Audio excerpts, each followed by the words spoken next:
Apo, napagasatan iti syudad ti Laoag, may panggap iti ecological governance. Dito napalabas nga solid waste management summit, regional summit, ket Uppat apo nga awards iti naala iti syudad ti Laoag.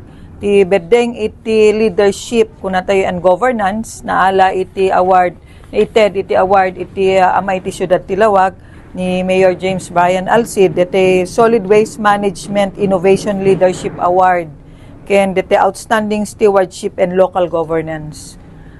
Iti met iti bedeng iti Laoag City Government, dete Green LGU Award for Waste Diversion, ken dete Excellence in Enforcement Implementation.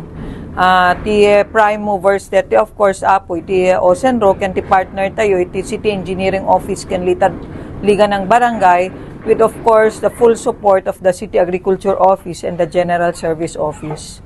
So it's a collaborative effort among agencies and of course the barangays, the Liga ng Barangay. Dakkel iti role da apo deto, ita iso dati prime movers, iso dat main nga gargaraw, katulungan tayo, tapno no naiyuswat tayo, may implementar tayo, digiti solid waste management programs and services iti Laoag City Government.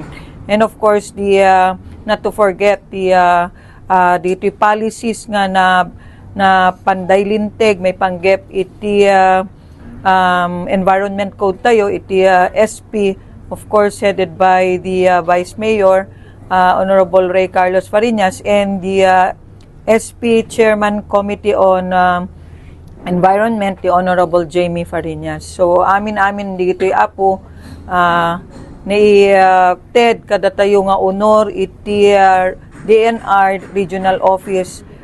We are a regional winner and dito iti recognition nga ni TED kada tayo apo.